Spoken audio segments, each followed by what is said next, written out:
ഒരു single gun എന്ന് പറഞ്ഞ ഒരു ബഡ്ജറ്റിലേക്ക് വരും. അതൊരു 7 lakhs ഒക്കെ ചെയ്യാൻ പറ്റും. കേരളത്തിൽ 1.5 ലക്ഷം രൂപ വരെ ഒരു മാസം വീട്ടിൽ കൊണ്ടുപോകുന്ന കസ്റ്റമേഴ്സ് ഉണ്ട്. ഞാൻ വേണമെന്നുണ്ടെങ്കിൽ റെഫറൻസ് തരാം.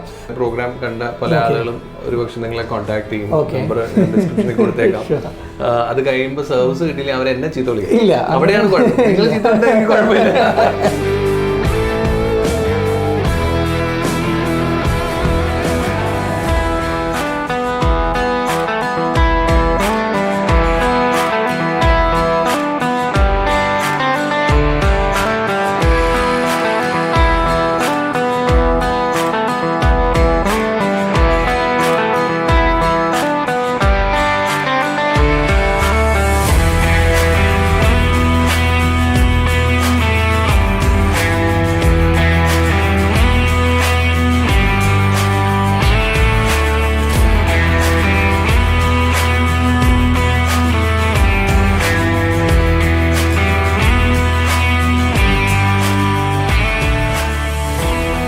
നമസ്കാരം, എല്ലാവർക്കും എൻ്റെ വളരെ ഹൃദയം നിറഞ്ഞ ഓണാശംസകൾ. സാധാരണ ഓണത്തിന് ഞാനൊരു മുണ്ട കൊടുത്ത ഒരു പരിപാടിയാണ് ചെയ്യാറ്, പക്ഷേ ഇന്ന് മുണ്ടൊന്നും വെള്ള ഷർട്ടുണ്ട്.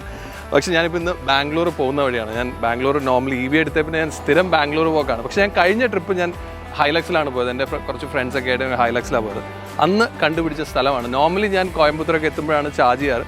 പക്ഷേ അന്ന് എനിക്ക് ഈ സ്ഥലം എൻ്റെ ഫ്രണ്ട് കാണിച്ചു തന്നപ്പോൾ ഞാൻ ഒരു നമ്മുടെ EV ചാർജിങ്ങിൻ്റെ ഒരു ചാർജിങ് സ്റ്റേഷൻ ഇവിടെ ഉണ്ട്. അതുപോലെ തന്നെ ട്രാവൽ ലോഞ്ച്. ഇവിടെ ഈ ഒരു ലോഞ്ചിൽ നമുക്ക് എല്ലാം ഭയങ്കര വൃത്തിയായിട്ട് ചെയ്തിരിക്കുന്ന ഒരു സ്ഥലമാണിത്. അപ്പോൾ ഈ ഒരു സ്ഥലം കണ്ടപ്പോൾ എനിക്ക് അങ്ങനെ ഒരു കോൺസെപ്റ്റ് ചാർജിങ് സ്റ്റേഷനോട് കൂടി ചെയ്താൽ എന്താണെന്ന് എനിക്ക് തന്നെ ഒന്ന് തോന്നി, നമ്മുടെ കോതമംഗലത്തെ ഒരു ചെറിയ സ്ഥലത്ത്.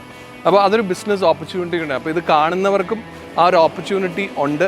അപ്പോൾ ഇതിനെപ്പറ്റി കൂടുതൽ എന്തെങ്കിലും അറിയാൻ പറ്റുമോ, അല്ലെങ്കിൽ ഇങ്ങനെ ഒരു ചാർജിങ് സ്റ്റേഷൻ ചെയ്ത് ഈ ഒരു കോൺസെപ്റ്റിൽ അത് ചെയ്യാൻ പറ്റുന്നത് എങ്ങനെയാണെന്ന് അറിയാനായിട്ടാണ് ഞാൻ ഇന്ന് ഈ ഒരു ചാർജിങ്ങും ചെയ്യാം, അതിൻ്റെ കൂടെ ഇതിനകത്തുനിന്ന് എന്തെങ്കിലും വിവരം കിട്ടുമെന്ന് അറിയാനാണ് ഞാൻ വന്നത്. നമുക്കൊന്ന് പരീക്ഷ നോക്കാം. അയ്യോ, വണ്ടി ചാർജ് ചെയ്യാൻ മറന്നുപോയി. ഞാൻ അതിനാണല്ലോ വന്നത്. ഒന്ന് വണ്ടി ചാർജ് ചെയ്തിട്ട് നമുക്ക് ഇതിനകത്ത് പോയി അതിൻ്റെ അകത്ത് എന്തൊക്കെയാണെന്ന് കാണാം.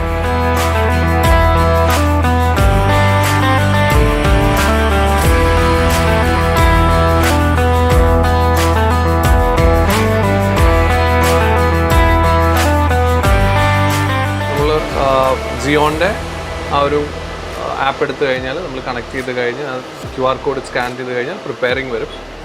അത് പ്രിപ്പയറിങ് കഴിഞ്ഞ് കഴിയുമ്പം ഓട്ടോമാറ്റിക്കലി അത് ചാർജിങ്ങിലേക്ക് വരും. സോ ഇപ്പോൾ ചാർജിങ്ങിലേക്കായി. ഇതിപ്പോൾ 30.2 kW ചാർജറാണ് ഇരിക്കുന്നത്. അപ്പം അതാണ് ഇവിടെ ചാർജിങ്ങിലേക്ക് വന്ന് നമ്മൾ ആപ്പിൽ അത് ചെയ്തു. 58% ഇപ്പോൾ നമ്മുടെ കാറിൽ ബാക്കിയാണ് ചാർജ് ആവുന്നത്. 2% ഇപ്പോൾ കയറി. എന്താണെങ്കിലും പകുതിയിൽ കൂടുതലുള്ളതുകൊണ്ടാണ് ഗ്രീൻ ഇപ്പോൾ അതിൻ്റെ മുകളിലേക്ക് ആ ഒരു ഗ്രീൻ ലൈറ്റ് കാണുന്നത്. എന്താണെങ്കിലും ചാർജിങ് കുറച്ച് നടക്കട്ടെ. ഞാൻ നോർമലി ഞാൻ പറഞ്ഞ പോലെ കോയമ്പത്തൂരാണ് ഞാൻ ചാർജ് ചെയ്യാറ്. പക്ഷേ ഇപ്പോൾ ഇത് ട്രാവൽ ലോഞ്ച് കണ്ടപ്പോൾ ഞാൻ ഇവിടെ കയറിയതാണ്.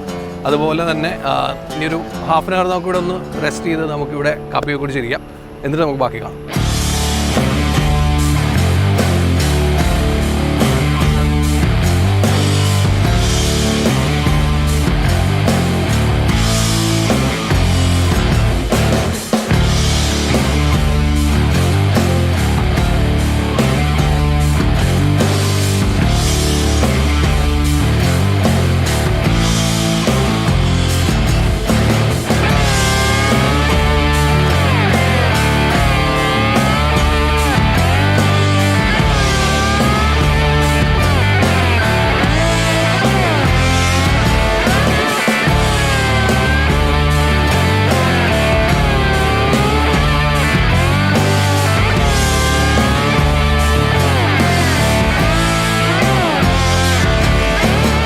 ട്രാവൽ ലോഞ്ചിൻ്റെ എല്ലാമാണ്. അതെല്ലാം മാനേജ് ചെയ്യുന്ന ഒരു ആളാണ് നസീർ അല്ലേ?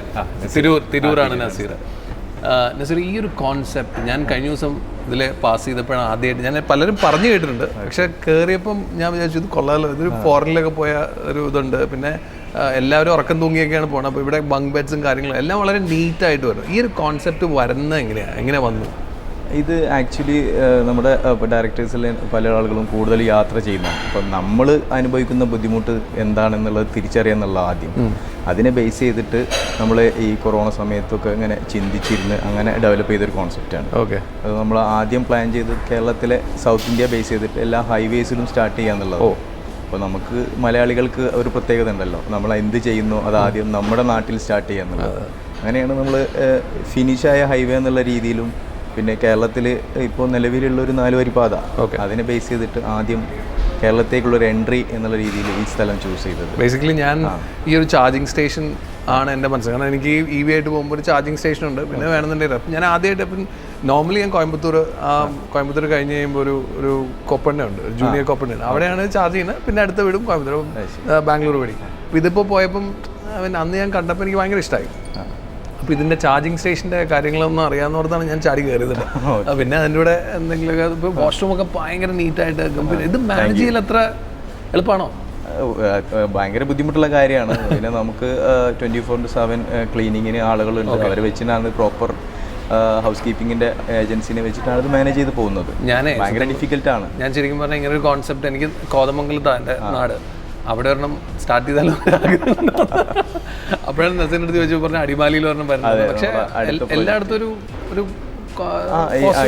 ഇത് അടുത്തത് വരുന്നത് അടിമാലിയിലാണ്. ഇനിയിപ്പോൾ നമ്മൾ തിരുവനന്തപുരം സൈഡിലേക്ക് നോക്കുന്നുണ്ട്. പ്രോപ്പർട്ടി ഇതുപോലെ ഹൈവേ വർക്ക് നടക്കുന്ന കാരണം ഇങ്ങനെ ഹോൾഡ് ചെയ്താണ്. അതുപോലെ ഇപ്പോൾ ഗുണ്ടൽപേട്ട് ഞങ്ങൾ സ്ഥലം എടുത്തിട്ടുണ്ട്. അപ്പോൾ എന്താണെങ്കിലും ഇത് എവിടെയും ചെയ്യാൻ പറ്റുന്ന ഒരു സാധനമാണ്. കാരണം ആളുകൾക്ക് ചാർജ് ചെയ്യാൻ വന്നു കഴിഞ്ഞാൽ അല്ലെങ്കിലും മൊത്തം എൻക്വയറി ഉള്ളതും ആവശ്യമുള്ളതുമായ സ്ഥാനമാണ് ഈ ചാർജിങ് സ്റ്റേഷൻ. എന്നാൽ എനിക്ക് ചാർജിങ് സ്റ്റേഷൻ ഇപ്പം അതിൻ്റെ ഒരു ഫീസിബിലിറ്റി കുറച്ച് കൂടുതലായിപ്പോൾ. അതെ അതെ, ഒരുപാട് സ്ഥലങ്ങളിൽ അല്ലെങ്കിൽ ഒരുപാട് ചാർജിങ് സ്റ്റേഷൻസ് വേണം. അപ്പോൾ അങ്ങനെ ഒരു ബിസിനസ് ഓപ്പർച്യൂണിറ്റിയും അതിനകത്തുണ്ടല്ലോ. ഉണ്ട്. അപ്പോൾ ഇത് എങ്ങനെ നിങ്ങൾ തന്നെ നേരിട്ട് ചെയ്താണോ അതോ ഏതെങ്കിലും? ഇത് ഞങ്ങൾ തന്നെ ചെയ്തതാണ്. നമുക്ക് കൊളംബിയർ ലാബ് എന്നുള്ള ഒരു കമ്പനിയാണ് നമുക്ക് വേണ്ടി ഇത് ചെയ്തു തന്നത്. അതിലൊരു ലിജു എന്ന് പറഞ്ഞ ആളാണ് നമുക്ക് വേണ്ടി ഇത് ചെയ്തു തന്നത്. ഓക്കെ, അദ്ദേഹത്തിൻ്റെ എന്തെങ്കിലും കോൺടാക്റ്റോ കാര്യങ്ങളോ? കോൺടാക്ട് നമ്പർ തരാമോ? കാരണം എന്താ വെച്ചാൽ പുള്ളിയോട് ഒന്ന് സംസാരിച്ചിട്ട് ഇത് എത്രമാത്രം, കാരണം നമ്മുടെ ആളുകൾക്കാണെങ്കിലും ഇപ്പോൾ ഇന്ന് ഓണമൊക്കെയാണ്, അപ്പോൾ അവർക്കാണെങ്കിലും ഒരു ബിസിനസ് ഓപ്പർച്യൂണിറ്റിയാണ്. തീർച്ചയായും ഫ്യൂച്ചർ ഇസ് ഇലക്ട്രിക് എന്നുള്ളത് ഞങ്ങളൊക്കെ എല്ലാ ദിവസവും എല്ലാവരോടും പറയുന്നത്. ഗഡ്കരിൻ്റെ ലാസ്റ്റ് പ്രസ്താവനയിൽ ഡീസൽ വണ്ടി പോലെ തന്നെ ഇലക്ട്രിക്കൽ വണ്ടി ആവുന്നുണ്ട്. അപ്പോൾ എന്തായാലും എണ്ണം കൂടാനേ സാധ്യത. അതേ ഉള്ളത്. അപ്പോൾ ഇവിടെ ഇനിയും ചാർജിങ് സ്റ്റേഷൻസ് വരുമോ? നമുക്ക് ഒന്നിനും കൂടി സാധ്യതയുണ്ട്. അപ്പോൾ നമുക്ക് ഇവിടെ ഈ ലൈനിൽ പവർ ഇല്ലാത്തതും അങ്ങനെ ഒരു ഇഷ്യൂ കാരണമാണ് ഞങ്ങൾ ഹോൾഡ് ചെയ്തത്. ട്രാൻസ്ഫോമർ സെപ്പറേറ്റ് വെച്ചോ? വെക്കേണ്ടി വരും. ഇനി വെക്കേണ്ടി വരും. അപ്പോൾ നോക്കിക്കൊണ്ടിരിക്കുന്നുണ്ട്. അവസരം കിട്ടിയാൽ ഒന്നുകൂടി എന്തായാലും ഒന്നിനുള്ളതല്ല, സംഗതി മെച്ചമാണോ? മെച്ചം തന്നെയാണ്. അടിപൊളി. ഇപ്പം നിങ്ങളെപ്പോലുള്ള ഒരാൾ പറയുമ്പോൾ ധൈര്യമാണ്. അതെ. അപ്പോൾ എനിക്ക് നമ്പർ ഞാൻ പറഞ്ഞുതരാം. ലിജു എന്നാണ് പുള്ളിയുടെ പേര്. പുള്ളീനെ കോൺടാക്ട് ചെയ്താണ്. പുള്ളിയാണ് ഞങ്ങൾക്ക് കിട്ടാവുന്നതിൽ ഏറ്റവും ബെസ്റ്റ് പ്രൈസിൽ ഇത് ചെയ്തു തന്നിട്ടുണ്ട്. സർവീസ് എങ്ങനെയുണ്ട്? സർവീസ് നല്ല സർവീസാണ്. പിന്നെ നമുക്ക് ഇഷ്ടപ്പെട്ട സർവീസ് അതിൽ യൂസ് ചെയ്യാമെന്നൊരു പ്രത്യേകതയാണ്. ഓക്കെ. അപ്പം ബേസിക്കലി പുള്ളിയെ വിളിച്ച് ഞാൻ ബാക്കി ഇൻഫർമേഷൻ എടുത്തിട്ട്, നമ്മുടെ ഒരു ചെറിയ സ്ഥലമാണ് പക്ഷെ എന്നാലും നമുക്കൊരു ഓപ്പർച്യൂണിറ്റിയാണ്. അതുപോലെ കണ്ടുകൊണ്ടിരിക്കുന്ന ഒരുപാട് പേർക്ക് ഈ ഒരു ബിസിനസ് എന്ന് പറയുന്നത് നമ്മൾ എവിടെ പോകണം, അല്ലെങ്കിൽ ഇതിന്റെ പ്രോസസ്സ് ഒത്തിരി ഉണ്ട്. ഈ KCB ആയിട്ടുള്ള പ്രോസസ്സ് അറിയാലോ തലവേദന, അപ്പോൾ അതെല്ലാം അവർ ചെയ്യുമോ? എല്ലാ കാര്യങ്ങളും അവർ ചെയ്തു തരും. ഓക്കെ, അടിപൊളി. അപ്പോൾ ശരി, താങ്ക് യു. ഇങ്ങനെ സ്ഥലത്തിന്റെ സംഗതി അടിപൊളിയായിട്ടുണ്ട്. Okay, thank you.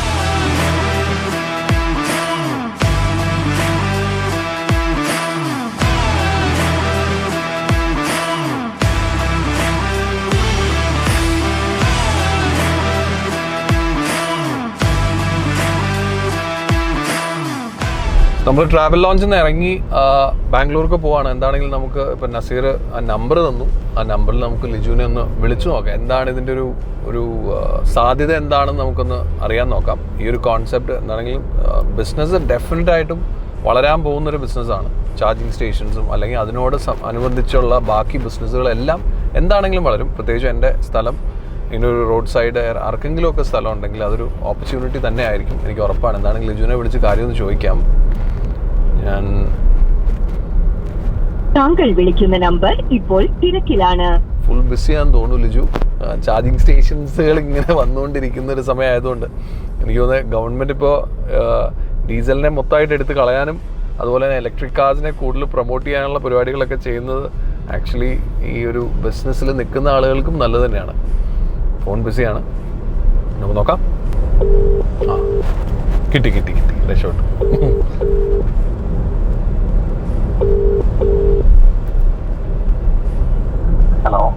Hello, mister Liju ആണോ? അതെ, ലിജു ആണ്. ലിജു, എനിക്ക് ട്രാവൽ ലോഞ്ചിലെ നസീറ നമ്പർ തന്ന്. ട്രാവൽ ലോഞ്ച് അറിയില്ലേ? നമ്മുടെ പാലക്കാട് ട്രാവൽ. മനസ്സിലായി. ഓക്കെ, എനിക്ക് അവിടുത്തെ ട്രാവൽ ലോജിന്റെ കോൺസെപ്റ്റിൽ എനിക്കൊരു ചാർജിങ് സ്റ്റേഷന്റെ കാര്യങ്ങൾ അറിയാനായിരുന്നു. അപ്പോൾ ഞാൻ നസീറിന്റെ അടുത്ത് സംസാരിച്ചപ്പോൾ നസീർ എനിക്ക് നമ്പർ തന്നു. അപ്പോൾ എവിടെയായിരുന്നു നമ്മൾ ഇത് പ്രപ്പോസ് ചെയ്തിരിക്കുന്ന ലൊക്കേഷൻ? എവിടെയാണ് വരുന്നത്? എൻ്റെ ശരിക്കും സ്ഥലം കോതമംഗലാണ്. അപ്പോൾ കോതമംഗലത്ത് ഒരു ചെറിയൊരു പ്ലെയിൻ പ്രോപ്പർട്ടി, പ്ലെയിൻ സ്ഥലത്താണ്. അപ്പോൾ ഈ ഒരു കോൺസെപ്റ്റ് മൂന്നാറിന്റെ റൂട്ടും ആണല്ലോ. അപ്പോൾ നമുക്ക് ഇപ്പൊ നമ്മൾ ട്രാവൽ ലോഞ്ചിൽ ചെയ്തിരിക്കുന്നത് ഒരു 30 kW ചാർജർ ആണ് വിത്ത് സിംഗിൾ ഗൺ വരുന്നത്. കണ്ടു.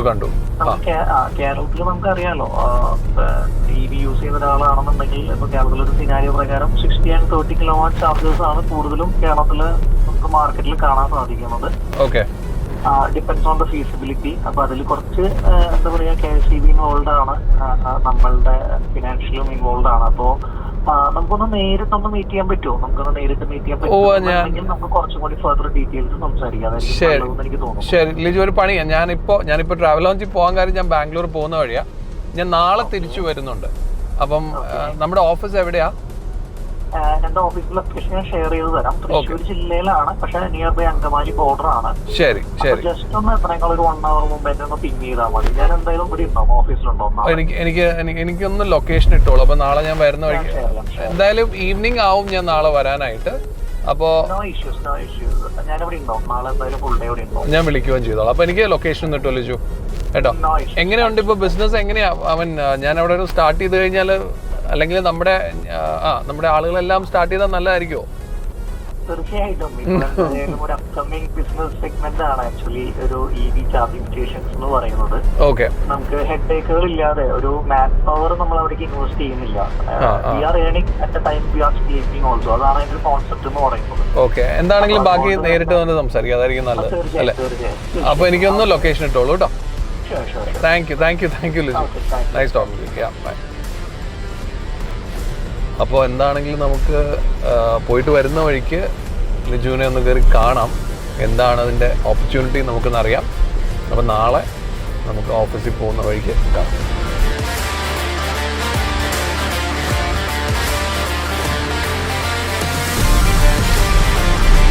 അങ്ങനെ നമ്മുടെ പ്ലാൻ അനുസരിച്ച് നമ്മൾ എക്സികോമിൻ്റെ ഡിസ്ട്രിബ്യൂട്ടറായ കൊളംബിയ ലാബിലെ ലിജുവിനെ കാണാനായിട്ട് ഇപ്പം പോവാണ്. ഞാൻ ബാംഗ്ലൂരിൽ തിരിച്ചു വരുന്ന വഴിക്ക് ലിജുവിനെ വിളിക്കാമെന്നാണ് പറഞ്ഞ്. അപ്പോൾ ഇച്ചിരി ലേറ്റായിപ്പോയി, 6:20 സമയം.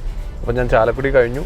അപ്പോൾ ഒന്ന് വിളിച്ചു നോക്കാം, പുള്ളി അവിടെ ഉണ്ടെങ്കിൽ നമുക്ക് കൂടുതൽ വിശേഷങ്ങൾ അറിയാം.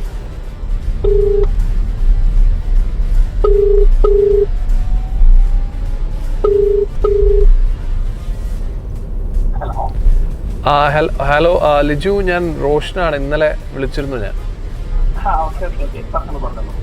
ലിജു, ഞാൻ ഇച്ചിരി ലേറ്റ് ആയിപ്പോയി. ഉണ്ടോ, ഓഫീസിലുണ്ടോ? ഓക്കെ, ഇന്നലെ കിട്ടിയിരുന്നു. ഞാനിപ്പോൾ മുരിങ്ങൂർ കഴിഞ്ഞു. അപ്പം may be I will take another 10-15 minutes. Okay, അപ്പോൾ ശരി, അപ്പോൾ അവിടെ കാണാം. Okay, thank you. അപ്പോൾ എന്താണെങ്കിലും പുള്ളി അവിടെ ഉണ്ട്. അപ്പോൾ നമുക്ക് പുള്ളിയുടെ ഓഫീസിൽ പോയി സംസാരിക്കാം.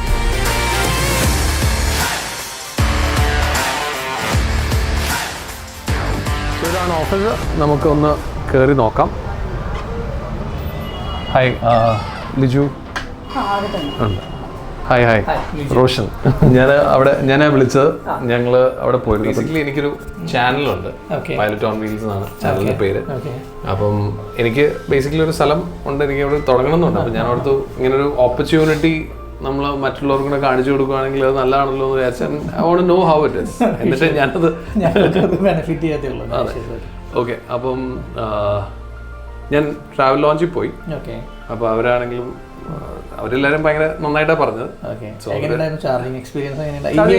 EV ആയിട്ടാണ് പോയത്. ഞാൻ ബാംഗ്ലൂർ EV എടുത്ത പിന്നെ ചുമ്മാ ഒരു കാര്യമില്ലെങ്കിലും പോവാം. അപ്പോൾ ഇതിൻ്റെ എങ്ങനെയാ, എനിക്ക് ചെറിയൊരു സ്ഥലം ചെറുത് ഉണ്ട്, റോഡ് സൈഡിൽ തന്നെയാണ്, NHന്റെ സൈഡിൽ തന്നെ. മൂന്നാർ റൂട്ടാണത്. അപ്പോൾ അങ്ങനെയാണ് ഞാനിത് വന്നത്. അപ്പോൾ ഞാൻ ഓർത്തു ഓണമൊക്കെയാണ്, അപ്പോൾ ആളുകൾക്കും ഒരു ഓപ്പർച്യൂണിറ്റി ആണെങ്കിൽ നമുക്ക് ആക്ച്വലി നോർമലി ഈ ഒരു EV ഇൻഡസ്ട്രീസിൽ നമ്മുടെ ഇപ്പോൾ കേരള റീജിയൻ തന്നെ നോക്കുകയാണെങ്കിൽ ഇപ്പോൾ ഓൾറെഡി ഈ ഒരു മേഖലയിലുള്ള ഒരാളായതുകൊണ്ട് അറിയാലോ, നമുക്ക് വലിയൊരു ഹയർ കപ്പാസിറ്റി വെഹിക്കിൾസ് അങ്ങനെ കേരളത്തിൻ്റെ പോപ്പുലേഷൻ വെച്ച് നോക്കുമ്പോൾ കുറവാണ്. ഓക്കെ, അപ്പോൾ അതുകൊണ്ട് തന്നെ 30 or 60 kilowatt ചാർജേഴ്സ് ആണ് ശരിക്കും പറഞ്ഞാൽ കേരളത്തിലേക്ക് റെക്കമെൻഡഡ് എന്ന് പറയുന്നത്. അതിൻ്റെ ഒരു കാരണം എന്ന് പറയുന്നത് ഞാൻ ഈ പറഞ്ഞ പോലെ തന്നെ വെഹിക്കിൾസിൻ്റെ ഒരു ഇത് തന്നെയാണ്. രണ്ടാമത്തെ റീസൺ എന്ന് പറഞ്ഞു കഴിഞ്ഞിട്ടുണ്ടെങ്കിൽ നമുക്കിവിടെ LT കണക്ഷൻസിൻ്റെ ഒരു ഫിക്സഡ് ചാർജസും HTയിലേക്ക് പോകുമ്പോഴുള്ള ഫിക്സഡ് ചാർജസും തമ്മിലുള്ള ഒരു ഡിഫറൻസ് എന്ന് പറയുന്നത് ഹ്യൂജ് ആണ്. ഓക്കെ, അപ്പോൾ 60 kilowatt വരെ നമുക്ക് ഈ പറയുന്ന ഒരു HT കണക്ഷൻസ് ഇല്ലാതെ തന്നെ നമുക്ക് അവൈൽ ചെയ്യാനായിട്ട് പറ്റും. അത് HTയിലേക്ക് പോകുമ്പോൾ ഈ പറയുന്ന ഫിക്സഡ് ചാർജസിൻ്റെ റേഞ്ച് ഓൾമോസ്റ്റ് 3 ടൈംസിലേക്ക് വരികയാണ്. അപ്പോൾ അതുകൊണ്ട് തന്നെ നമുക്കിതൊരു ബിസിനസ് ആസ്പെക്ട്സിൽ ചിന്തിക്കുമ്പോൾ ബെറ്റർ എപ്പോഴും ഒരു LTയിൽ തന്നെ ഇതിനെ സ്റ്റിക്ക് ഓൺ ചെയ്യിപ്പിക്കുക എന്നുള്ളതാണ്. ഓക്കെ, LTയിൽ വരുമ്പോൾ നമ്മുടെ റേറ്റ് എങ്ങനെയാണ്? അതിപ്പോൾ 100 rupees ആണ് പെർ കിലോവാട്ടിന് ഫിക്സഡ് ചാർജസ് മാത്രം നമ്മൾ പേ ചെയ്യേണ്ടി വരാം. രണ്ടിലാണെങ്കിലും നമ്മുടെ യൂണിറ്റ് താരിഫ് ചാർജസ് എന്ന് പറയുന്നത് സെയിം തന്നെയാണ്, 5.5 rupees പ്ലസ് ടാക്സ് തന്നെയാണ് വരുന്നത്. പക്ഷേ ഇത് തന്നെ നമുക്ക് HTയിലേക്ക് വരുന്ന സമയത്ത് ഓൾമോസ്റ്റ് ഒരു 280 rupees ആവും ആ പെർ കിലോവാട്ടിന്. സോ അത് ഭയങ്കര ടെക്നിക്കൽ സൈഡിലേക്ക് പോയി. അപ്പോൾ എനിക്ക് അറിയേണ്ടത് ഇപ്പം എനിക്കോ അല്ലെങ്കിൽ എൻ്റെ കണ്ടുകൊണ്ടിരിക്കുന്ന ഒരാൾക്ക് ഒരു ചാർജർ വെക്കണമെങ്കിൽ എത്ര കോസ്റ്റ് വരും? നമുക്കിപ്പോൾ ഒരു 30 kilowatt ചാർജ്, ഞാൻ പറഞ്ഞ പോലെ 30-60 ആണ് നോർമലി കോമണിലേക്ക് പോകുന്നത്. അതിൽ നമുക്ക് ഈ എക്സികോം എന്ന് പറഞ്ഞ ബ്രാൻഡിന് ആക്ച്വലി 30 kilowatt ഇപ്പോൾ നിങ്ങൾ ട്രാവൽ ലോഞ്ചിൽ കാണുന്നത് സിംഗിൾ ഗൺ ആണ്. ഈ എക്സികോമിന് തന്നെ 30 kilowatt ഒരു ഡ്യുവൽ ഗൺ എന്ന് പറഞ്ഞിട്ടൊരു മോഡലുണ്ട്, AR അക്രഡിറ്റേറ്റ് ചെയ്തിട്ടുള്ള മോഡൽ തന്നെയാണ്. AR എന്ന് പറയുന്നത് വേറെ ഒന്നുമില്ല, ഒരു ടെസ്റ്റിംഗ് സർട്ടിഫിക്കറ്റ് മാത്രമാണ്. കാറിനൊക്കെ പോലെ തന്നെ ഇതിനും സർട്ടിഫിക്കറ്റ് കൊടുക്കുന്ന ഒരു സംഭവം തന്നെയാണ്. ഡ്യുവൽ ഗൺ 60ലേക്ക് വരുമ്പോൾ ഏതിലാണെങ്കിലും ഏത് മാനുഫാക്ചേഴ്സിലാണെങ്കിലും ഡ്യുവൽ ഗൺ മാത്രമാണ് ഇപ്പോൾ. 30 ഡ്യുവൽ ഗൺ വരുമ്പോൾ ഇപ്പോൾ നമുക്ക് മെഷീൻ്റെ കോസ്റ്റ് മാത്രമല്ല, അതിനോടുള്ള ഒരു അനുബന്ധമായിട്ട് വരുന്ന കൺട്രോൾ പാനൽസ്, കേബിളിങ്സ്, ഒരു ബേസിക് സിവിൽ ഫൗണ്ടേഷൻസ്, അതുപോലെ എർത്തിങ്സ്, പിന്നെ ഒരു മിനിമൽ കനോപ്പി വേണമെങ്കിൽ കൺസിഡർ ചെയ്യുകയാണെന്നുണ്ടെങ്കിൽ നമുക്കൊരു ബിലോ 10 lakhs ബഡ്ജറ്റ്സിലേക്ക് ശരിക്കും പറഞ്ഞാൽ കൊണ്ടുവരാൻ പറ്റും. ഇതെല്ലാം നിങ്ങൾ ചെയ്യും? എല്ലാം ഞങ്ങൾ ചെയ്യും. ടേൺ കീ ആയിട്ട് വേണമെങ്കിൽ ടേൺ കീ ആയിട്ട് നമുക്ക് ചെയ്യാം. ഇനി അതല്ല, ഇപ്പോൾ എക്സിസ്റ്റിംഗിൽ ഒരു കസ്റ്റമറാണ്, ആ ഒരു കസ്റ്റമർക്ക് ഇപ്പോൾ അവിടെ ലാൻഡ് ഉണ്ട്, ഇപ്പോൾ ഒരു കൺസിഡറിങ് ഒരു മോൾ അല്ലെങ്കിൽ ഒരു ഹോസ്പിറ്റൽ അല്ലെങ്കിൽ ഒരു ഹോട്ടൽ, റെസ്റ്റോറൻറ്റ്സ് ഒക്കെ അവിടെ ഓൾറെഡി പറഞ്ഞ സാധനങ്ങളെല്ലാം ഉണ്ട്. നമ്മൾ എക്സ്റ്റേണലി ഒരു കനോപ്പിയോ അല്ലെങ്കിൽ അങ്ങനെ ഒരു ഇതൊന്നും നമ്മൾ അവിടെ ചെയ്യേണ്ട കാര്യമില്ല. അവർ നമുക്കൊരു സ്പേസ് തരുന്നു. അപ്പോൾ നമുക്ക് ഇൻസ്റ്റാളേഷനിലായി കൂടി വരുന്ന പാർട്സ്, ഒരു കേബിളിംഗ്, ഒരു അഡീഷണൽ എർത്തിങ്, ഒരു ചെറിയൊരു കൺട്രോൾ പാനൽ, ഇത്രയാണ് നമുക്ക് ഒരു എക്സ്ട്രാ വരുന്നുള്ളൂ. അപ്പോൾ അതൊക്കെ നമുക്ക് ഒരു ലെസ് ദാൻ 8 lakhs നമുക്ക് കൊണ്ടുവരാൻ പറ്റും. ഈ ഒരു 30 kilowatt പ്രൊജക്ട് ഒരു less than dual gun 30 kilowatt, ഒരു 1 lakh കൂടി വീണ്ടും കുറയും. നമുക്കൊരു സിംഗിൾ ഗൺ എന്ന് പറഞ്ഞ ഒരു ബഡ്ജറ്റിലേക്ക് വരും. അതൊരു 7 lakhsലേക്കൊക്കെ നമുക്ക് വിത്തൗട്ട് കാനോപ്പി, വിത്തൗട്ട് സിവിലൊക്കെ നമുക്ക് ചെയ്യാൻ പറ്റും. ഓക്കെ, അപ്പം ബേസിക്കലി ഒരു സിംഗിൾ ഗൺ, അപ്പം ഇപ്പം നമ്മൾ ട്രാവൽ ലോഞ്ച് കണ്ട പോലത്തെ ഒരു സംഗതി, ഒരു ഫുൾ സെറ്റപ്പ് നമുക്കൊരു 7 ലക്ഷം രൂപ. നമുക്ക് അതിൽ കനോപ്പി ഇൻക്ലൂഡ് അല്ല. കനോപ്പി ഉണ്ട്, അവിടെ ഒരു ബേസിക് കനോപ്പി അവിടെ ചെയ്തിട്ടുണ്ട് ട്രാവൽ ലോഞ്ചിൽ. ഒരു ബ്ലൂ കളർ ACP പാനൽ, അതൊരു ബേസിക് കനോപ്പിയാണ്. അതായത് മെഷീൻ മാത്രം നനയാതിരിക്കുന്ന ഒരു ബേസിക് കനോപ്പി. അപ്പോൾ ചില കസ്റ്റമേഴ്സിന് റിക്വയർമെന്റ് വരുന്ന കാറ് നനയുന്നുണ്ടാവും. അപ്പോൾ അത് ഡിപ്പെൻഡ്സ്, ഓരോ കസ്റ്റമേഴ്സിനെ ഡിപ്പെൻഡ് ആണ് കനോപ്പി ഡിസൈൻസ് വരുന്നത്. അപ്പോൾ ഈ ട്രാവൽ ലോഞ്ചിൽ ഇരിക്കുന്നതിന് എത്ര കോസ്റ്റ്? അത് ഒരു 85,000 rupees കനോപ്പിയാണ്. ആകെ നമുക്ക് ഓൾ ടുഗദർ ഒരു പ്രൊജക്ട് കോസ്റ്റ് വരുന്ന ഒരു 9 lakhs വന്നിട്ടുള്ളത്. Altogether including control panel, cabling, earthings. അപ്പം സിംഗിൾ ഗൺ ആണ് അത്. സിംഗിൾ ഗൺ ഡ്യുവൽ ഗണ്ണിന്റെ ഒരു 1 lakh കൂടി എക്സ്ട്രാ വരും. 10 lakhs ചെയ്യാൻ പറ്റും. 10 ലക്ഷം രൂപ ഉണ്ടെങ്കിൽ ബിസിനസ് തുടങ്ങാം.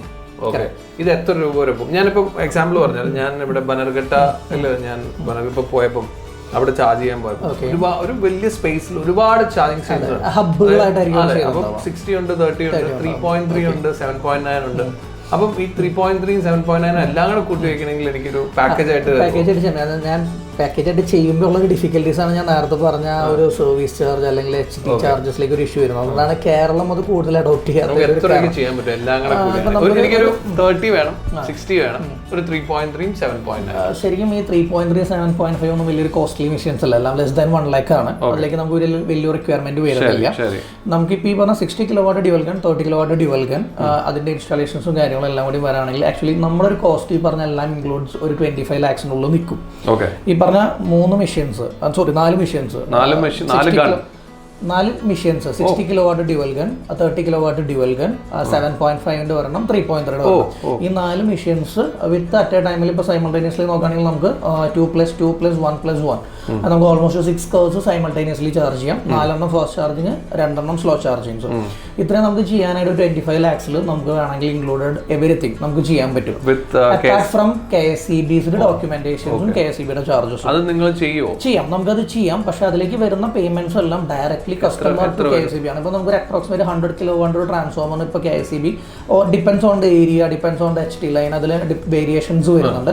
ഒരു 5.5 lakhs തുടങ്ങി ഒരു 6.5 lakhs വരെ തീരും. അതെ, അതിന് വിട്ട് നമുക്ക് ഇതുവരെ പോയിട്ടില്ല. അപ്പം ഇതിന്റെ എസ്റ്റിമേറ്റും ഇതിന്റെ എല്ലാ കാര്യങ്ങളും ട്രാൻസ്ഫോമർ സെഗ്മെന്റിലേക്ക് പോകുമ്പോൾ ഇതിന്റെ എസ്റ്റിമേറ്റ്സ്, അതിന്റെ വാല്യൂസ്, കൊട്ടേഷൻസ് എല്ലാം തരുന്നത് ആക്ച്വലി KSEB ആണ്. നമുക്ക് വലിയൊരു ഇൻവോൾവ്മെന്റ് അതിലില്ല. നമ്മൾ KSEBനെ അപ്രോച്ച് ചെയ്യുന്നു, KSEBയുടെ അസിസ്റ്റന്റ് എഞ്ചിനീയർ സൈറ്റിൽ വരുന്നു, അല്ല നമ്മൾ വരുന്നു, അവർ തന്നെ സൈറ്റ് സർവേ ഫീസിബിലിറ്റീസും നടത്തിയിട്ട് ആ ഏരിയയിലേക്ക് ആ ഒരു ട്രാൻസ്ഫോമറിനെ ഇൻഡ്യൂസ് ചെയ്യാനായിട്ട് എത്ര ലാക്സ് വേണം എന്നുള്ളത് ആ ഒരു കൊട്ടേഷൻ അവർ തന്നെയാണ് തരുന്നത്. കസ്റ്റമർ അതൊരു സിംഗിൾ പേയ്മെന്റ് ആയിട്ട് അടയ്ക്കുക, അവർ വന്ന് എല്ലാം ചെയ്തു. ഇപ്പം ഞാൻ സംബന്ധിച്ചു ഇപ്പം 25+ KSEB, ഓക്കെ, KSEBയുടെ അവിടെ നിൽക്കട്ടെ, KSEB ഫിക്സ്ഡ് ആണല്ലോ 5.5 or 6.5 ഡിപ്പെൻഡിങ് KSEBയുടെ മൂഡ് അനുസരിച്ചിരിക്കും. നിങ്ങളുടെ 25 lakhs ഇതെല്ലാം കിട്ടും. ഈ 25 നമ്മൾ മുടക്കിയാൽ എന്തായിരിക്കും നമ്മുടെ റിട്ടേൺ? ഇപ്പോൾ കേരളത്തിലൊരു സിനാരിയോ വെച്ച് നോക്കിക്കഴിഞ്ഞാൽ അപ്പോൾ ഞങ്ങൾ ഇതുവരെ ഇൻസ്റ്റാൾ ചെയ്തിട്ടുള്ള ഒരു ചാർജിങ് സ്റ്റേഷൻ വെച്ചിട്ട് ഞാൻ പറയാം, നമുക്ക് 12,000 യൂണിറ്റ്സും ഒരു മാസം വിൽക്കുന്ന കസ്റ്റമറും ഉണ്ട്, ലെസ് ഒരു 3,500 യൂണിറ്റ്സും വിൽക്കുന്ന കസ്റ്റമേഴ്സ് ഉണ്ട്. Depends on the location, depends on the facilities. ആ ഒരു നമ്മളിപ്പോൾ ഒരു ചാർജിങ് സ്റ്റേഷനിലേക്ക് ഒരു കസ്റ്റമർ വരുമ്പോൾ ഒരു ഓട്ടോമാറ്റിക്കലി അറിയാം EV യൂസ് ചെയ്യുന്ന ഒരാളാണ്, ഒരു 30 minutes to 1 hour ആണ് approximately, depends on the vehicles, അവർ അവിടെ ഒരു ടൈം സ്പെൻഡ് ചെയ്യുന്നത് അല്ലേ. ഇപ്പോൾ ട്രാവൽ ലോഞ്ചിൽ എന്തുകൊണ്ട് നിങ്ങൾ പോയിപ്പോൾ കയറി സാർ, ആ ട്രാവൽ ലോഞ്ച് എന്ന് പറഞ്ഞ ഒരു ചാർജ് ശേഷം പ്രിഫർ ചെയ്യാനുണ്ടായത് ഒരു കാരണം എന്താണ്? അവിടെ ഒരു ഹൈജീനിക് ആയിട്ടുള്ള ഒരു വാഷ്റൂം ഉണ്ട്, ഒരു ഹൈജീനിക് ആയിട്ടുള്ള ഒരു കഫറ്റീരിയ ഉണ്ട്, പ്രീമിയം കഫറ്റീരിയ ഉണ്ട്, ഒരു മീഡിയം കഫറ്റീരിയ ഉണ്ട്, സ്ലീപ്പിംഗ് ബോർഡ്സ് ഉണ്ട് അല്ലേ. അപ്പോൾ അങ്ങനെ ഒരു ഫെസിലിറ്റീസ് അവിടെ അവർ അതിൻ്റെ കൂടെ പ്രൊവൈഡ് ചെയ്യുന്നതുകൊണ്ടാണ് ആളുകൾ ആ ഒരു ചാർജ് സ്റ്റേഷനെ പ്രിഫർ ചെയ്യുന്നത്. അപ്പോൾ ഇതേപോലെ തന്നെ നമ്മൾ ഈ ഒരു ചാർജ് സ്റ്റേഷൻ ഇൻവെസ്റ്റ് ചെയ്യുന്ന ഒരു ലൊക്കേഷൻ അത് വളരെ ഇമ്പോർട്ടൻ്റ് ആണ്. ഇപ്പം നല്ല റെസ്റ്റോറൻ്റ് ആണോ, ആളുകൾ തീർച്ചയായിട്ടും വരും. നല്ലൊരു സൂപ്പർ മാർക്കറ്റ് ആണോ, ആളുകൾ തീർച്ചയായിട്ടും വരും. നല്ലൊരു മാളാണോ, ആളുകൾ തീർച്ചയായിട്ടും വരും. അപ്പോൾ ആ ഒരു ഇതിൻ്റെ കൂടെ നമ്മൾ പ്രൊവൈഡ് ചെയ്യുന്ന ഫെസിലിറ്റീസ് വളരെ ഇമ്പോർട്ടൻ്റ് ആണ്. പിന്നെ രണ്ടാമത്തെ ഒരു സിനാരിയോ എന്ന് വെച്ചിട്ടുണ്ടെങ്കിൽ നമ്മുടെ ആ ഒരു ലൊക്കേഷൻ, ഇപ്പോൾ ഞങ്ങളിപ്പോൾ ലോക്കസ് എന്ന് പറഞ്ഞ ഒരു ചാർജ് സ്റ്റേഷൻ ഉണ്ട് ആക്ച്വലി, കൊടുവള്ളിയിലാണ് ചാർജ് സ്റ്റേഷൻ വരുന്നത്. അപ്പോൾ അവിടെ നമുക്ക് ശരിക്കും പറഞ്ഞാൽ നല്ലൊരു യൂണിറ്റ് ഓഫ് സെല്ലിംഗ് നടക്കുന്നുണ്ട്. അതിൻ്റെ കാരണം എന്ന് പറഞ്ഞു കഴിഞ്ഞിട്ടുണ്ടെങ്കിൽ അടുത്തത് പിന്നെ വയനാട് ചുരമാണ്, മനസ്സിലായി. അപ്പോൾ അവിടെ വരുന്ന കസ്റ്റമേഴ്സ് എത്ര ചാർജർ ഉണ്ടെന്നുണ്ടെങ്കിലും ഒരു പക്ഷേ അവിടെ ഒന്ന് പ്ലഗ് ഇൻ ചെയ്ത് ഒന്നും കൂടി ഫുൾ ആക്കിയിട്ടാണ് അവിടെ നിന്ന് മൂവ് ഓൺ ചെയ്യുന്നത്. അത് നെസസിറ്റിയാണ്. ആ വരുന്ന ഡ്രൈവർ അത് ഫുൾ ചെയ്യുക എന്നുള്ളത് ആ ഒരു നെസസിറ്റിയാണ്. അപ്പോൾ രണ്ട് ഡിപ്പെൻസ് ലൊക്കേഷൻസ് സിനാരിയോസ് ആണ് നമുക്ക് വരുന്നത്. ഓക്കെ, അപ്പോൾ ഇതിൽ ഏത് സിനാരിയോയിലാണ് സാറിന്റെ ലൊക്കേഷൻ ഇരിക്കുന്നതിന് ഡിപ്പെൻഡ് ചെയ്തിരിക്കും. തീർച്ചയായിട്ടും അങ്ങനെയുള്ള ലൊക്കേഷൻ. അപ്പോൾ ഒരാൾ ഇത് എടുക്കുന്നതിന് മുമ്പ് എന്നെ സംബന്ധിച്ചിടത്തോളം മൂന്നാറിന്റെ സ്റ്റാർട്ടിങ് കോതമംഗലം, അപ്പം അങ്ങോട്ട് കയറുന്നതിന് മുമ്പ് എവിടുന്ന് പോണ ആൾക്കാരാണെങ്കിലും ചാർജ് ചെയ്ത് ഇപ്പൊ ഞാൻ ഇപ്പൊ കോതമംഗലത്തെ പറ്റി നോക്കിക്കഴിഞ്ഞാൽ ചാർജ് ചെയ്യാൻ അവിടെ നല്ലൊരു സ്ഥലമില്ല, മനസ്സിലായി. ഉള്ളത് ഒരു ചിക്കിങ്ങിന്റെ അടുത്തുള്ള ഒരെണ്ണം, പിന്നെ ഉള്ളത് KSEBയുടെ ആണ്, അവിടെ ഒന്നുമില്ലല്ലോ, വെയിലത്ത് വെക്കേണ്ടത്. അപ്പൊ അതുകൊണ്ടാണ് ഇങ്ങനെ ഒരു കാര്യം ഞാൻ അന്ന് കഴിഞ്ഞ ദിവസം കണ്ടപ്പോൾ വന്നത്. അപ്പൊ അതിനൊരു നല്ല സ്പോട്ട്. അപ്പൊ അങ്ങനെ സ്പോട്ട് ഉള്ളവരായിരിക്കണം കൂടുതൽ ബിസിനസ് കൺവേർട്ട് ചെയ്യാൻ പറ്റും. തീർച്ചയായിട്ടും അങ്ങനെ സ്പോട്ട് ഉള്ള ആളുകൾക്ക് ഇതൊരു ബിസിനസ് തന്നെയാണ്. ഈ ഒരു ബിസിനസിന്റെ ഒരു അഡ്വാൻറ്റേജ് എന്ന് പറഞ്ഞു കഴിഞ്ഞിട്ടുണ്ടെങ്കിൽ ഇപ്പോൾ ഞങ്ങളുടെ ഒരു കൂടുതലും ബിസിനസ്സിലേക്ക് ഈ ഒരു ഇതിലേക്ക് ഇൻവെസ്റ്റ് ചെയ്തിട്ടുള്ള കസ്റ്റമർ നോക്കുകയാണെങ്കിൽ ഒന്ന് NRIs ആണ്. അവർ തിരിച്ച് നാട്ടിലേക്ക് വരുമ്പോൾ അവർക്ക് ഒരു പാസീവ് ആയിട്ടുള്ള ഒരു ഇൻകം ഇതിൽ നിന്നും ജനറേറ്റ് ചെയ്യാൻ പറ്റും. ഈവൻ ദോ അവർക്ക് ദുബായിലോ അല്ലെങ്കിൽ ലോകത്ത് എവിടെ ഇരുന്നിട്ടായാലും അവർക്ക് ഇതിൽ നടക്കുന്ന ഇൻകം എത്ര യൂണിറ്റ് നടക്കുന്നുണ്ടെന്നുള്ളതൊക്കെ മോണിറ്റർ ചെയ്യാൻ പറ്റും. ബിക്കോസ് ഒരു നോൺ മാൻ ഓപ്പറേറ്റഡ് സിസ്റ്റം ആണത്. ഇതിലേക്ക് ഒരു മാൻ പവറിന്റെ ആവശ്യമില്ല. പിന്നെ അതുപോലെ തന്നെ റിട്ടയർഡ് ആയിട്ടുള്ള ഗവൺമെന്റ് എംപ്ലോയീസസ്, അതുപോലെ റിട്ടയർഡ് ആയിട്ടുള്ള പ്രൈവറ്റ് എംപ്ലോയീസസ്, അങ്ങനെയുള്ള ആളുകൾ അവരുടെ ഒരു സെക്കൻഡറി ഇൻകം, ഇനി അങ്ങോട്ടുള്ള ലൈഫിലേക്കുള്ള സെക്കൻഡറി ഇൻകം ആയിട്ടാണ് ഇതിനെ കൺസിഡർ ചെയ്യുന്നത് മെയിൻലി. അപ്പോൾ ഇതിൽ നമ്മളെ സമയത്തോളം നമ്മൾ കസ്റ്റമേഴ്സിനോട് ഇപ്പോൾ ലൊക്കേഷൻ കണ്ടു കഴിഞ്ഞിട്ടുണ്ടെങ്കിൽ നമ്മൾ ആ ലൊക്കേഷനിൽ നമ്മൾക്ക് തോന്നുന്ന ഫീസിബിലിറ്റീസ്, അതായത് എന്തെങ്കിലും കോണ്ടിജൻസീസ് ഉണ്ടെങ്കിൽ നമ്മളത് ഓപ്പൺ ആയിട്ട് തന്നെ സംസാരിക്കും. സോ ഇങ്ങനെ ഒരു ലൊക്കേഷനിൽ നമ്മൾ ഇത് ഇൻവെസ്റ്റ് ചെയ്ത് കഴിഞ്ഞിട്ടുണ്ടെങ്കിൽ നമുക്ക് ഒരു പക്ഷേ വിചാരിച്ച അത്രയുമായിട്ടുള്ള ഒരു ഇൻകം കിട്ടുന്നില്ല. നമ്മൾ വെറുതെ ഒരു കസ്റ്റമറിനെ കൊണ്ട് ഇൻവെസ്റ്റ്മെന്റ് നടത്തിയിട്ട് കാര്യമില്ല. അപ്പൊ നമുക്ക് ആ ഒരു ഏരിയയിൽ EV പോപ്പുലേഷൻസ്, ആ പാസിംഗ് ഏരിയ, ഞാൻ നേരത്തെ പറഞ്ഞ പോലെ ലോക്കസിന്റെ ഒരു എക്സാമ്പിൾ എടുക്കുകയാണെന്നുണ്ടെങ്കിൽ ഇപ്പോൾ കേരളത്തിൽ ഏറ്റവും കൂടുതൽ ചാർജിനേഷൻ നടക്കുന്ന ഒരു ഏരിയ നോക്കി കഴിഞ്ഞാലും അതിന്റെ ചുറ്റുപാടത്തുള്ള ഒരു ഹോട്ടൽസ്, അതിന്റെ ചുറ്റുപാടത്തുള്ള അമെനിറ്റീസ് ഇത് വെച്ചിട്ടാണ് ശരിക്കും പറഞ്ഞാൽ ആ ഒരു പർട്ടിക്കുലർ ചാർജ് സ്റ്റേഷൻ അത്രയും ചാർജിങ് നടക്കുന്നത്. അപ്പൊ അത് വളരെ ഇമ്പോർട്ടന്റ് ആണ്. ആ ഒരു പെർട്ടിക്കുലർ ആയിട്ടുള്ള ആ ഒരു സിനാരിയോ വളരെ ഇമ്പോർട്ടന്റ് ആണ്. അപ്പൊ ഇത് തന്നെയാണ് ഒരു ചാർജിങ് സ്റ്റേഷനിൽ എത്ര യൂണിറ്റ് സെല് ചെയ്യാൻ പറ്റും. ആവറേജ് ലെറ്റ്സ് ടേക്ക് 8,000 8,000 യൂണിറ്റ്സ് ഇപ്പോൾ നമുക്ക് സെല്ലിംഗ് ഉണ്ടെന്നുണ്ടെങ്കിൽ ഇപ്പോൾ നമ്മൾ വിൽക്കുന്ന, അതായത് സെല്ല് ചെയ്യുന്ന പ്രൈസ് എത്രയാണ് അതും വളരെ ഇമ്പോർട്ടൻ്റ് ആണ്. ഇപ്പോൾ കേരളത്തിൽ ആക്ച്വലി നോ ഗവൺമെന്റിന്റെ ഭാഗത്തു നിന്നും ഇത്ര രൂപയ്ക്കാണ് വിൽക്കാൻ പാടുള്ളൂ എന്നുള്ള ഒരു റൂള് വന്നിട്ടില്ല. ഓക്കെ, അപ്പം നമ്മളുടെ ആ ഒരു ഏരിയയുടെ ലൊക്കേഷന്റെ ലാൻഡ് വാല്യൂസും അതുപോലെ നമ്മൾ കൊടുക്കുന്ന ഫെസിലിറ്റീസും വെച്ചിട്ടാണ് ഓരോ കസ്റ്റമേഴ്സും ഇതിന്റെ ഒരു വിൽക്കുന്ന റേറ്റ്, സെല്ലിംഗ് റേറ്റ് ഫിക്സ് ചെയ്യുന്നത്. ലെറ്റ്സ് സേ ഒരു 20 രൂപയ്ക്കാണ് ഇപ്പോൾ സാർ കോതമംഗലത്ത് നിങ്ങളുടെ സ്റ്റേഷനിൽ നിങ്ങൾ ഒരു യൂണിറ്റ് വിൽക്കാൻ ഉദ്ദേശിക്കുന്നുണ്ടെങ്കിൽ ചുറ്റുമുള്ളതിന് 118 ആണ് KCB 18, പിന്നെ ഉള്ളത് അവിടെ വേറെ അപ്പൊ അതിനെല്ലാം ഒരു 20-22 ആണ്. ലെറ്റ്സ് ടേക്ക് 20 ആണ് എന്നുണ്ടെന്നുണ്ടെങ്കിൽ ഇപ്പോൾ നിങ്ങൾക്ക് 20 റുപ്പീസിൽ ഈ പറഞ്ഞ 5.5 റുപ്പീസ് പ്ലസ് ടാക്സ് എന്ന് പറയുന്ന ഒരു എമൗണ്ട് KSEBക്ക് പേ ചെയ്ത് കഴിഞ്ഞിട്ടുണ്ടെങ്കിൽ ഇപ്പോൾ നമുക്ക് അവിടെ ഒരു CMS ഓപ്പറേറ്റർ പ്രസന്റ്ലി വേണം. ഇപ്പോൾ ഒരു CMS ഓപ്പറേറ്റർ ആയിരിക്കും നമ്മുടെ ചാർജിങ് മെഷീൻസും കാര്യങ്ങളെല്ലാം ഓപ്പറേറ്റ് ചെയ്യുന്നത്. പക്ഷേ ഓൾറെഡി ഇപ്പോൾ വലിയൊരു ഇന്നോവേഷൻ ആ ഒരു രംഗത്ത് നടന്നിട്ടുണ്ട്. CMS ലെസ് സിസ്റ്റംസ് നമുക്ക് കൊണ്ടുവരാനായിട്ട് നമ്മൾ നോക്കുന്നുണ്ട്. അതായത് നമ്മുടെ ഗൂഗിൾ പേ, ഫോൺ പേ പോലത്തെ പ്ലാറ്റ്ഫോം വെച്ചിട്ട് ഡയറക്റ്റ്ലി പേ ചെയ്യുക, ഡയറക്റ്റ്ലി പേ ചെയ്തിട്ട് കസ്റ്റമറിന്റെ ഒരു ഇതിൽ നിന്ന് തന്നെ ചാർജിങ് ഇനീഷ്യേറ്റ് ചെയ്യാന്നുള്ള കോൺസെപ്റ്റ് വരുന്നുണ്ട് വിത്തിൻ നോ ടൈം. കാരണം അതിന്റെ ഇനീഷ്യേറ്റീവും കാര്യങ്ങളൊക്കെ ഓൾറെഡി നടക്കുന്നുണ്ട്. വലിയൊരു ഇനീഷ്യേറ്റീവ്, ഞാനത് കുറെ കോൺഫിഡൻഷ്യൽ ഡാറ്റാസ് ആണ്. അപ്പൊ അത് നടക്കുന്നുണ്ട്. ഈവൻ മാനുഫാക്ചേഴ്സ്, EV മാനുഫാക്ചേഴ്സും ചാർജർ ഇപ്പോൾ ഒരു സിനാരിയോയിൽ ഇപ്പോൾ ഓൾമോസ്റ്റ് ഒരു 1.2-1.5 റുപ്പീസ് നമ്മൾ CMSന്റെ ചാർജസും കൂടി നമ്മൾ മാറ്റി വയ്ക്കും. 7 രൂപ ഓൾമോസ്റ്റ് നമ്മൾ മാറ്റി വെച്ചു. ബാലൻസ് 13 റുപ്പീസ് എന്ന് പറയുന്നത് എക്സ്ക്ലൂസീവ്ലി നിങ്ങളുടെ പ്രോഫിറ്റ് തന്നെയാണ്. അപ്പോൾ 8,000 × 13 റുപ്പീസ് എന്ന് പറയുന്നത് നിങ്ങളുടെ പ്രോഫിറ്റ് തന്നെയാണ്. ഓക്കെ, അപ്പൊ ഇതില് പിന്നെ 8,000 ആണ് നമ്മുടെ ആവറേജ്. 8,000 × 13 rupees. 12 വെച്ചു. 12, okay. 96,000 പ്രോഫിറ്റ്. കേരളത്തിൽ 1.5 ലക്ഷം രൂപ വരെ ഒരു മാസം വീട്ടിൽ കൊണ്ടുപോകുന്ന കസ്റ്റമേഴ്സ് ഉണ്ട്. ഞാൻ വേണമെന്നുണ്ടെങ്കിൽ റെഫറൻസ് തരാം. നിങ്ങൾ ഇതുപോലെ തന്നെ അവരെ പോയി മീറ്റ് ചെയ്തിട്ട് നിങ്ങൾ ഡയറക്റ്റ് തന്നെ സംസാരിച്ചോളൂ. ഓക്കെ, അപ്പോൾ ഇതൊരു ബിസിനസ് ഞാൻ പറയാം. അത് ആ ലൊക്കേഷനും കൂടി നഷ്ടം വരില്ല എന്നുള്ള. തീർച്ചയായിട്ടും. ഇപ്പോൾ കേരളത്തിൽ നിങ്ങൾ ഏത് കമ്പനി സ്ഥാപിച്ചുള്ള ചാർജ് സ്റ്റേഷൻസ് എടുത്തു കഴിഞ്ഞാലും 3,500 യൂണിറ്റ്സിനേക്കാളൊക്കെ താഴെ സെല്ലിംഗ് നടക്കുന്ന ചാർജ് സ്റ്റേഷൻസ് വളരെ വിരളമായിരിക്കും. 3,500 തന്നെ നടന്നാൽ പോലും ഓൾമോസ്റ്റ് ഒരു 35,000-40,000 റുപ്പീസ്. തീർച്ചയായും. അപ്പൊ ഓക്കെ, അത് നല്ലൊരു കാര്യം. അപ്പൊ ഞാൻ ചോദിക്കുന്ന ഒരു കാര്യം സർവീസ് ആണ്. മറ്റൊരു കാര്യം, നമ്മൾ സാധനം കൊണ്ട് വെച്ചു, ഞാൻ പല സ്ഥലത്തും നമ്മൾ കാണുന്നത് ആ ചാർജിങ് സ്റ്റേഷൻ വർക്ക് ചെയ്യുന്നില്ല, അങ്ങനെ ഉള്ള കാര്യങ്ങളാണ്. അതിന് സപ്പോർട്ട് എങ്ങനെയാണ്? ഇപ്പോൾ നിങ്ങളിപ്പോൾ ട്രാവലോഞ്ചിൽ കണ്ടിട്ടുള്ള മെഷീൻ എന്ന് പറയുന്നത് എക്സികോം ടെലി സിസ്റ്റംസ് എന്ന് പറഞ്ഞ ഒരു ബ്രാൻഡിന്റെ സിസ്റ്റം, ഒരു മെഷീനാണ്.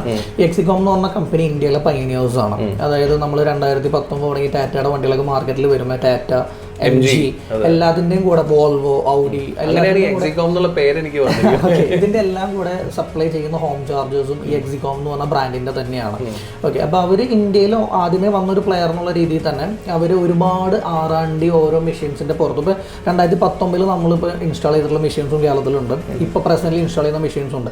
അപ്പൊ ആസ്തെറ്റിക്സിൽ മാത്രമല്ല, ഇന്റേണലി ഓരോ വർഷം കഴിയും തോറും അവര് ഫേസ് ചെയ്യുന്ന ഇഷ്യൂസ് ഇല്ല എന്ന് ഞാൻ പറയുന്നില്ല. ഏതൊരു മെഷീൻസ് മാർക്കറ്റിലേക്ക് വരുമ്പോൾ ഇഷ്യൂസ്, പ്രോബ്ലംസ് ഉണ്ട്. അപ്പോൾ അതിന് അവർ അവരുടെ R&D ടീംസ് ഓരോന്നും റെക്ടിഫൈ ചെയ്ത് ഇപ്പോൾ നമുക്ക് ഓപ്പറേഷൻ ടൈം, ഇപ്പോൾ കേരളത്തിലൊരു നമ്മുടെ എക്സികോം ടെലി സിസ്റ്റംസിൻ്റെ ഒരു മെഷീൻ നോക്കുകയാണെന്നുണ്ടെങ്കിൽ അപ് ടൈം എന്ന് പറയുന്നത് ഓൾമോസ്റ്റ് ഒരു 98% അബവ് ഉണ്ട്. ഓൺ റോളിൽ 2 ടെക്നീഷ്യന്മാർ കേരളത്തിൽ അവരുടെ ഉണ്ട്, എക്സികോം ടെലി സിസ്റ്റംസിൻ്റെ ഉണ്ട്. അതിന് പുറമെ അവരുടെ ഡീലർ ടെക്നീഷ്യന്മാരുണ്ട്. അപ്പോൾ അവരുടെ സപ്പോർട്ട് എക്സലൻ്റ് ആയിട്ട് നമുക്ക് കിട്ടുന്നുണ്ട്. അതുകൊണ്ട് തന്നെയാണ് നമ്മൾ ഈ ഒരു ബ്രാൻഡിനെ ഇങ്ങനെ കൊണ്ടു നടക്കുന്നതിന്റെ വലിയൊരു കാര്യം. ഇപ്പം നമ്മുടെ പ്രോഗ്രാം കണ്ട പല ആളുകളും ഒരുപക്ഷെ നിങ്ങളെ കോൺടാക്ട് ചെയ്യും. നമ്പർ ഡിസ്ക്രിപ്ഷനിൽ കൊടുത്തേക്കാം. അത് കഴിയുമ്പോൾ സർവീസ് കിട്ടിയില്ല അവർ എന്നെ ചീത്ത വിളിക്കും. അവിടെയാണ് നിങ്ങൾ കുഴപ്പമില്ല. ഇപ്പൊ ഞാൻ എടുക്കുന്ന സമയത്ത് അല്ലെങ്കിൽ ഞാൻ അതിനെപ്പറ്റി നമ്മൾ മുന്നോട്ട് പോവാണെങ്കിൽ ഞാൻ നേരിട്ട് ചീത്ത വിളിച്ചാൽ കുഴപ്പമില്ല. പക്ഷെ അങ്ങനെ ഉണ്ടാവില്ലല്ലോ. ലോകത്തിലെ തന്നെ ഏറ്റവും വലിയൊരു ബ്രാൻഡാണ് ട്രിഷ്യം ചാർജേഴ്സ് എന്ന് പറയുന്നത്. മെയ്ഡ് ഇൻ ഓസ്ട്രേലിയ ആണ്. ആക്ച്വലി ഈ എക്സികോം ടെലി സിസ്റ്റംസ് എന്ന് പറയുന്ന കമ്പനി ഈ ട്രിഷ്യത്തിനെ ഹയർ ചെയ്തു. ഇപ്പൊ ട്രിഷ്യം എന്ന് പറയുന്ന ബ്രാൻഡ് എക്സികോം ടെലി സിസ്റ്റത്തിന്റെ അണ്ടറിലാണ്. UK മാർക്കറ്റ് തന്നെ ലീഡ് ചെയ്യുന്നതൊക്കെ ഇവർ തന്നെയാണ്. ഇപ്പൊ US മാർക്കറ്റും ലീഡ് ചെയ്യുന്ന ഇവർ തന്നെയാണ്. സോ മെഷീൻ വൈസും കമ്പനിയുടെ ഒരു എക്സ്പീരിയൻസ് വൈസും, കാരണം കമ്പനി ഒരു 32 years അബവ് കമ്പനിയാണ്. അവരുടെ ഒരു ഡിവിഷൻ മാത്രമാണ് ശരിക്കും പറഞ്ഞാൽ എക്സികോം ടെലി സിസ്റ്റംസ്. HFCL എന്ന് പറയുന്ന വലിയൊരു കമ്പനിയുടെ ഒരു ഭാഗം മാത്രമാണ് ആക്ച്വലി എക്സികോം ടെലി സിസ്റ്റംസ് എന്ന കമ്പനി. കേരള എക്സ്ക്ലൂസീവ് ഡിസ്ട്രിബ്യൂട്ടേഴ്സ് ആണ്. കേരള എക്സ്ക്ലൂസീവ് ഡിസ്ട്രിബ്യൂട്ടേഴ്സ് ആണ് കൊളംബിയ ലാബ് എന്ന് പറഞ്ഞ കമ്പനി. നമ്മൾ ഒരു 2020 ഓൺവേഴ്സ് നമ്മൾ തന്നെയാണ് still we are associated. So അപ്പം ഇത് ഞാൻ മുന്നോട്ട് പോണെങ്കിൽ ഒന്ന് വന്ന് നോക്കണം. തീർച്ചയായും നമ്മൾ സ്ഥലം കണ്ട് സ്ഥലത്തിന്റെ ഒരു സർവേ എടുത്ത് നമ്മൾ അതിന്റെ ഒരു 3D നമ്മുടെ ഡിസൈനിങ് ടീം നിങ്ങൾക്ക് റെൻഡർ ചെയ്ത് തരും. അപ്രോക്സിമേറ്റ് ഇത് എങ്ങനെ ഇരിക്കും എന്നുള്ളത് ഇതെല്ലാം നമ്മളൊരു ഫ്രീ ഓഫ് കോസ്റ്റിലാണ് ചെയ്ത് തരുന്നത്. സോ അതിനുശേഷം നമ്മൾ ഇപ്പൊ നിങ്ങൾക്ക് ഒരു ഡീറ്റെയിൽഡ് പ്രൊജക്ട് റിപ്പോർട്ട് നിങ്ങൾക്ക് എത്ര എക്സ്പെൻസ് വരും, അപ്രോക്സിമേറ്റ് നിങ്ങൾക്ക് എന്ത് വെഹിക്കിൾ അപ്രോക്സിമേറ്റ് ഇത്ര വെഹിക്കിൾ വന്നാൽ ഇത്ര നിങ്ങൾക്ക് ഇൻകം കിട്ടുമെന്ന് ഞങ്ങൾക്ക് പറയാൻ പറ്റും. ഇത്ര വെഹിക്കിൾ അവിടെ വരും എന്നുള്ളത് ഞങ്ങൾക്ക് പ്രോജക്ട് റിപ്പോർട്ട് ഉണ്ടെങ്കിൽ എനിക്ക് ലോൺ കിട്ടുള്ളൂ. അതെ. അപ്പോൾ അതിന്റെ ഒരു ഡീറ്റെയിൽഡ് പ്രൊജക്ട് റിപ്പോർട്ടും കാര്യങ്ങളെല്ലാം നമുക്ക് തരാം. അപ്പോൾ അതിനുശേഷം നിങ്ങൾക്ക് അത് കണ്ടതിന് ശേഷം നിങ്ങൾക്കത് ഓക്കെ ആണ്.